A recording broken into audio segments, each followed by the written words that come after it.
د غونډې په دې برخه کې بلنه ورکوم و ښاغلي اقبال وزیري ته چې درس ته راسي او خپله وینا موږ تاسو سره شریک کړي. ښاغلي اقبال وزیري.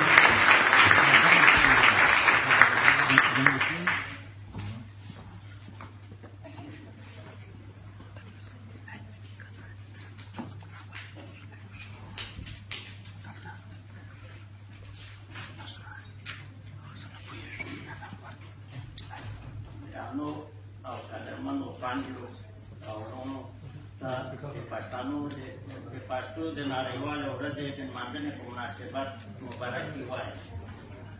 پښتو د پښتنو ژبه ده او پښتانه د پښتو پرته او پښتو د پښتنو پرته تصور کېدای نشي.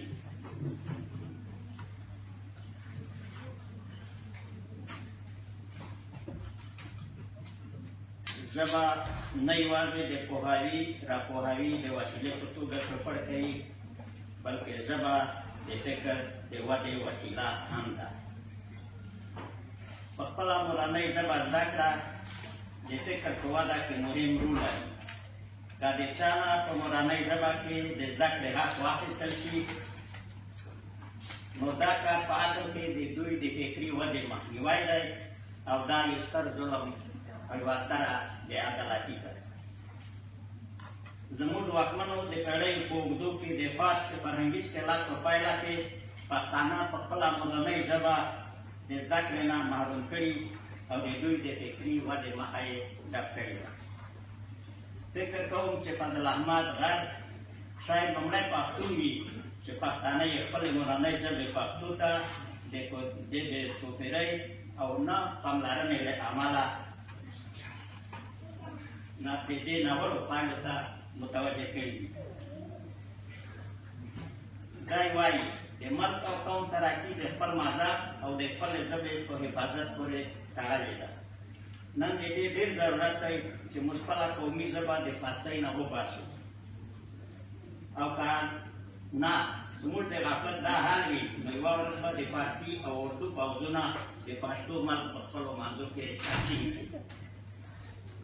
میجر انګریز شاید لومړی خطیب پېژندونکی وي چې د پښتانو کلک پام یې دې موضوع ته اړولی دی. دی لیکي افغانستان په تعلیمي جهاد تر هغې نه کامیاب کېږي چې خپلې ژبې ته توجه ونه کړي. افغانستان خپل ځان په آزادو هېوادو کې شماري، مګر د ژبې په لحاظ رسمونه غلام د ایران دی. ځکه چې قوم یو دفتري نظامي ژبه بله وایي، مګر څو پورې چې افغانستان کې تعلیم په خپله ژبه کې نه شي، علم ډېره ګرانه خبره ده، گویا چې عالم شي. مقابله به ملل دیگر وکړي. ضرورت امر دی چې افغانستان خپله ژبه یعنی افغاني یعنی پښتو ژبه د علومو ژبه وګرځوي.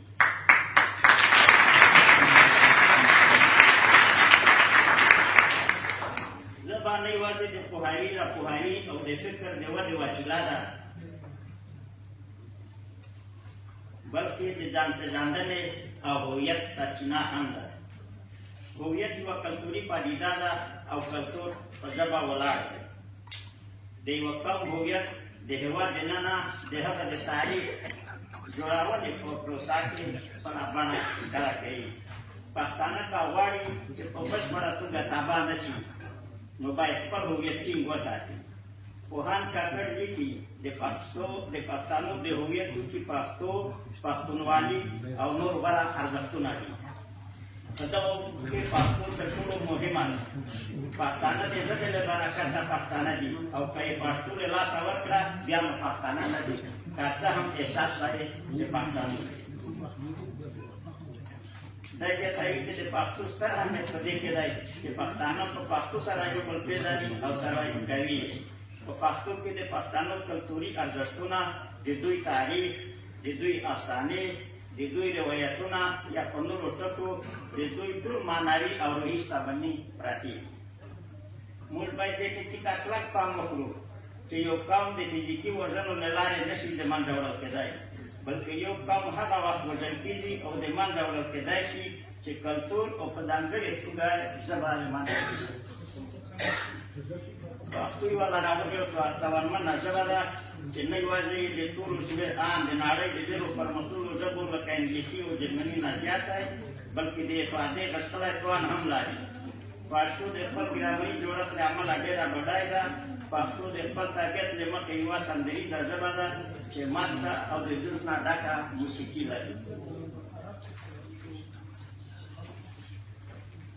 Orang Dr. Muhammad Hasan Kakerwai sudah sekali de pastor nomrani guraun kisakani dekat cepaku haum dah disaki zabe sara negdeda nebel zabe sara dumra negdeda da margin sekarang lawai pastor bele di disaki zabe berawat kalalashi balkidun nalai pastor badai pergulai ode pastor zabe dikan asar lagi au pastanu ya ini asar penuh jabo dikan ini बदी ताकि पास्तानो पला जबा कमजोरी करी अब देखा के पपायला के पपला हम नूर हम कमजोरी से भी दे पास्तो जबे लराबु नहीं किताब चित्रा के सरमुन दारा से दलाय है जे मालिंदा पानो कोनो यदि दी जे असली लोसाए करोसा लाता नदरा दे युना नाम तो साला मन अंदर जे मस्जिद दे द्वारा मा पेड़े के देहन जे ऋषि में वनी और देहन पतारी के दे मालिंदा पाचाओ बानो सो और बुदाई दियो मानो दे मालिंदा पानो के ता दे यूनानियान पाचा मालिंदा और दे हिंदी राहे नागासिना कर्मा देहो कापरो अतरो जरियान निकल सवेदा से पसा गाला या नानी से अलकुट के दे कर्मान सही दा के ता दे यूनानी दिन सर है और बयानो नाला दे मालिंदा पानो दा मतन पोहान सितारा पंडित Pezala pastu balai awai, jadi malinda panu asli makan pezala pastu salai, cepusi asli nostana dapat. Di malinda panu kaki noske berbarma siap ausilum ke didalsai, awal panai nostai desengili Hindustan kepali zara, cepat keluar mangkirlah ini kata tisayeda, di Java. De iwo budaya ibadat zaina kalau seragale us di Jepang di Mikado kita tun ke pandida dan usah di pastu di asli kita bala saya di pastu debe linur zabona di bala di tarik pe pasana di bala di pastu debe lumranai markas worwo di pastu debe dewa debal markas multan au bal markas di Sulaiman daerah awalnya masih meri.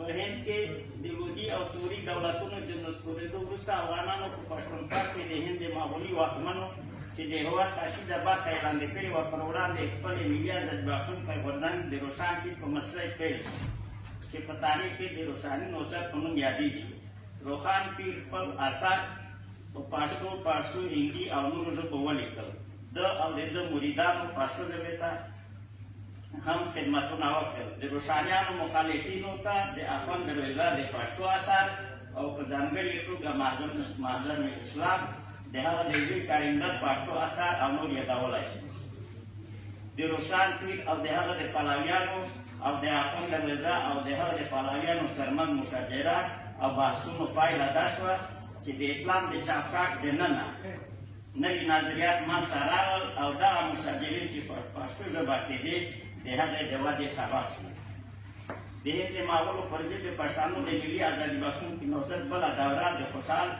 kan imalkan umat dari akan akhirnya pemasai pelsua jadi ada salah di pastu dewa di baju pada pelsu dan daerah di pastu lebih kuat akhirnya semarhalah sesalah yang terusak nari itu Pastor pastano dah kelasan berai kopelsi, jadi orang mudahkan langsung diluaskan pemasai di safari pasna, hewan dua, Kandahar ini keluar daulat dan saktiku.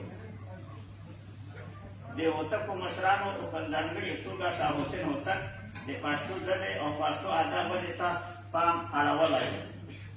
Sahusin otak di pali pacarai kedaran di sinaran kemanai di puan sairan awadiban bandera balai.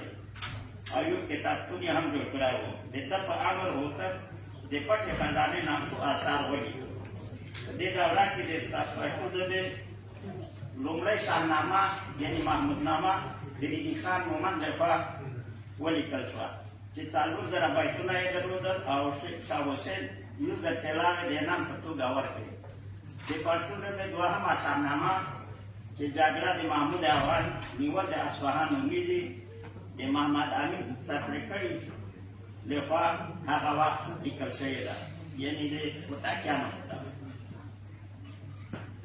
د دې دورې لوړ شخصیتونه لکه لوی جنرال سیدان ناصر، بابوجان بادي، ملا زعفران، بهادر خان، ملا پیر محمد میاتی، داود خان هوتک، میرمن زینبه او نور په پښتو ژبه لیکنې او شاعري کوله. په دې توګه د هوتکو واکمنو په پښتو ویناوې لیکنې کولې او د هوتکو دولت د پښتو ودې پراختیا ته د قدر وړ سفر کړی دی. پښتو د هوتکو په دوره کې د رسمي او دفتري ژبې حیثیت درلود او د دربار ژبه وه. وروسته کله چې نادرافشار د پاس په کابلستان کې ووژل شو، نو احمد خان د خپلو ملګرو سره کندهار ته راوګرځېد. دلته پښتنو مشرانو چې د نادرافشار په واکمنۍ کې یې پوره سیاسي تجربه ترلاسه کړې وه، پرېکړه وکړه چې خپل هېواد خپلواک کړي. نو په 1940 کال کې د کندهار شیرسور کې سره جرګه شول او د 9 ورځو نه وروسته د صابرشاه کې په وړاندیز احمد خان د افغانستان د پاچا په توګه وټاکل او د نوي افغانستان بنسټ کېښود. د احمدشاه بابا د واکمنۍ په اوږدو کې د احمدشاه بابا په خپل عشایرو او د خپل نیکه کامران خان غوندې هیلې د کمراني کتاب چې په پښتو لیکلی دی خپل شعر په پښتو ژبه وویل او نن یې خپلو پښتنو ته د شعر دیوال میراث پرېښی دی. د احمدشاه بابا د واکمنۍ په اوږدو کې د فتوای احمدشاهي کتاب په پښتو ژبه ولیکل شو. قاضي محمد راو چې د خان علوم لقب ورکړل شوی و، په پښتو ژبه پر تصوف رسالې وکړلې. حافظ ګل محمد مرغي د پښتو ژبې درېیمه شاهنامه یعنې احمدشاهي شاهنامه ولیکله چې ورځنۍ معلومه خطي نسخه یې اوس په برټش میوزیم کې خوندي ده. ملا پیر محمد کاکړ د پښتو ژبې زده کړې د درسي لومړی کتاب چې معرفت الافغاني نومیږي ولیکه. ملا پیر محمد کاکړ دا کتاب پر شاګرد سعدالله سلیمان ته د لنډې 2 میاشتنۍ واکمنۍ په دوره کې وړاندې کړی و. تیمورشاه په خپل دربار کې د پښتون پر ځای پارټي رواج کړه. په دې ترتیب د پاس فرهنګي اصطلاح یقیني شو او تر ننه دوام لري. د پښتو د رسمي کېدو لومړی حرکت د امیر شېر علي خان په دوهمه واکمنۍ کې پیل شو. پوهاند ډاکټر محمد حسن کاکړ وایي چې د امیر شېر علي خان د مهمو سامانونو یودا و چې پښتو یې د لومړي ځل لپاره د هېواد ملي او رسمي ژبه اعلان کړه. امیر شېر علي خان د نورو سامانونو په ترڅ کې د پښتو د رسمي کولو کوښښ دا څرګندوي چې د ده ملي شعور ډېر غښتلی او قوي و. امیر غوښتل چې پښتو د یوې رښتینې ملي ژبې په توګه وده او پرمختګ وکړي. د دغه مقصد لپاره د پښتو کتابونه لیکل او ژباړل پیل شو. د پښتو سیم د لاسلیک په توګه حتمي شو. عسکري تعلیمنامې په پښتو ژبه برابره شوې. واړه اموي ماموران په القابو وویاړل شول او په پای کې د پښتو ډولۍ د افغان جنګیالیو د ګڼو صفونو لپاره جوړه شوه. د امیر عبدالرحمن خان چې امیر شېر علي خان د پښتو سامون ترک کړ. د پښتو ملکي القاب ترک شول. فارسي د داخله وظیفه ژبه شوه. خو د امیر شېر علي خان د یوه پوځي القاب په زیاتې اندازې پر ځای پاتې شول. په تېره پر دې په دې وخت کې یوسف تالیفات په پښتو وشول. د خطیبو پښتنو سره د امیر مراودې او د ده فرمانونه او لیکنې په پښتو وې. د دربار په دارالانشا کې د پښتو ځانګړې څانګه پرانېستل شوه. مشر یې ملا محمد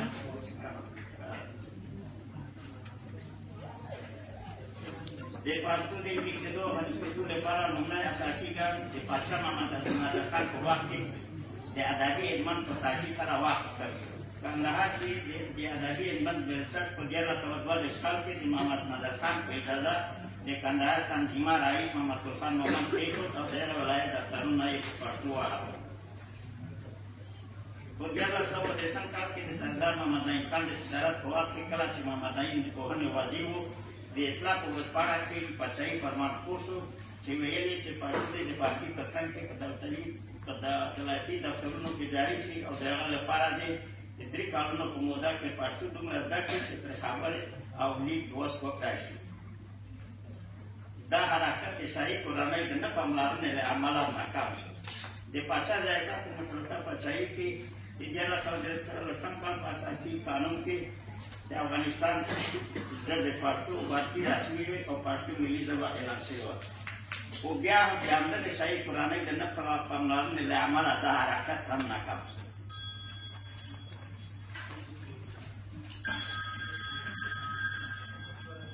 د پښتو ژبې د پرمختګ لپاره یو اوږدمهاله ستراتیژي ته اړتیا ده.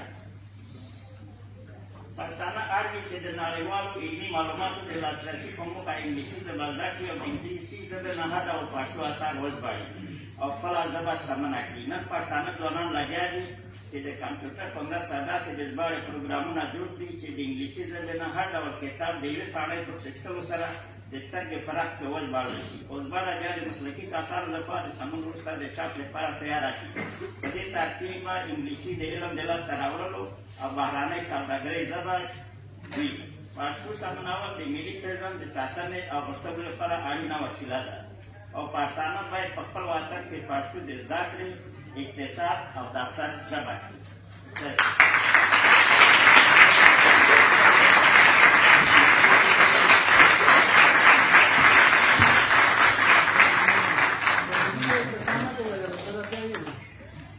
Saya